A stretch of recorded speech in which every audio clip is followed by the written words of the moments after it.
I'm Derik Vogt. I'm doing freeze branding. Freeze branding can be a simple task which allows cattle companies to the ability to identify their livestock, whether it's with their brand or and then they keep record with the cow or the calf. Freeze brand is a marking of either company's ranch or symbol of the number. Freeze branding can be healthier for the cows than hot iron branding. Also, freeze branding is more legible than hot iron brand, and it'll last longer. When using hot iron brand, it kind of damages the hide of the animal, and it's harder to see.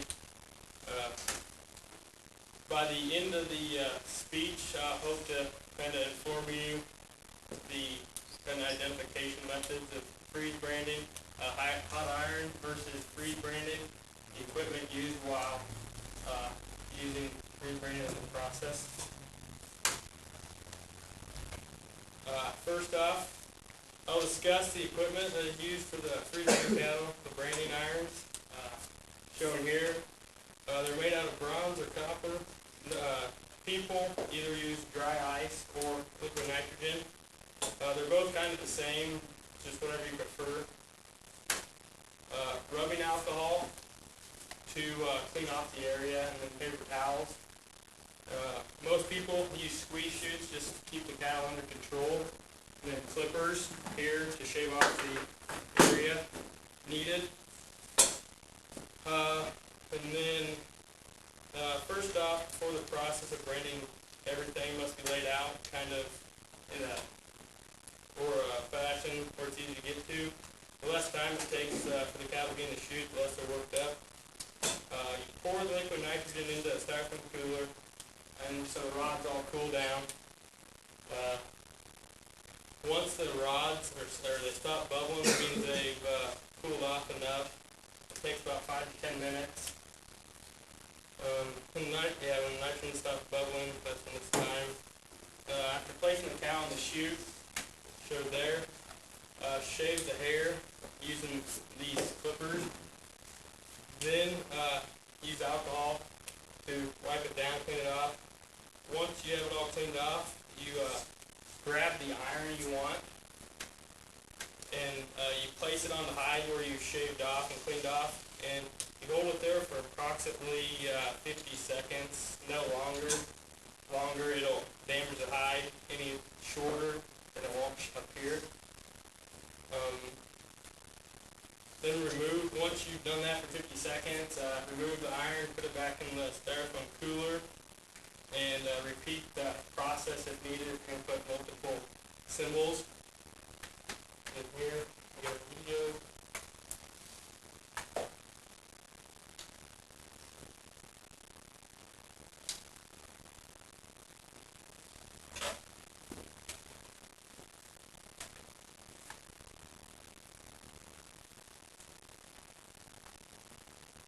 There he's shaving off the hide.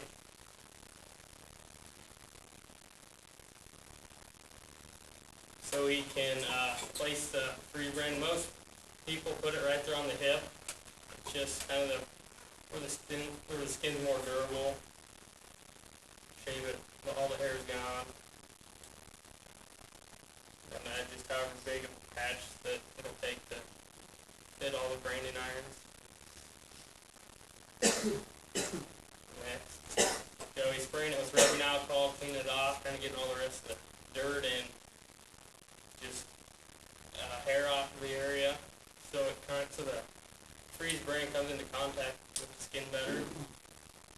There's the cooler. They're using dry ice instead of liquid nitrogen. There he's placing the freeze brand onto the hide. Like I said, and some people kind of do like a circular motion or like a pattern of just move the iron so it kind of gets in all crevices, and they'll move, and then that's kind of the squeeze chute's nice. You can kind of squeeze them down; they don't move so much. Do that. This guy goes a little longer. He goes like 2 minutes. Most research I found, it was 50 seconds or so. So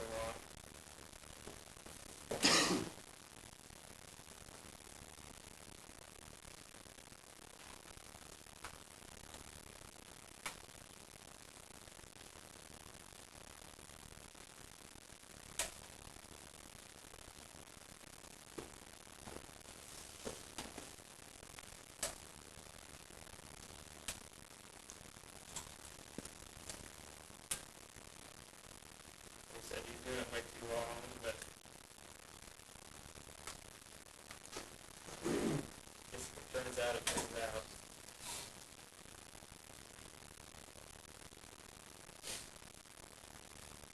When the process is finished, there will be an indent in the cattle of the number or the brand that you used. The brand won't be visible until around 2 or 3 months. That's just when like the hair pigment comes in, it just freezes cauterizes or whatever the hair. The brand should be it should be lighter than the color of the hair that grows back. It'll be white or a little bit lighter. That makes it easier to read on darker animals, and also free brain doesn't hurt the cattle's hide as much as hot iron. And finally, to conclude, talk about the identifications, hot iron, free brand, equipment and process, and hope I informed you guys a little bit more about free branding than you did before.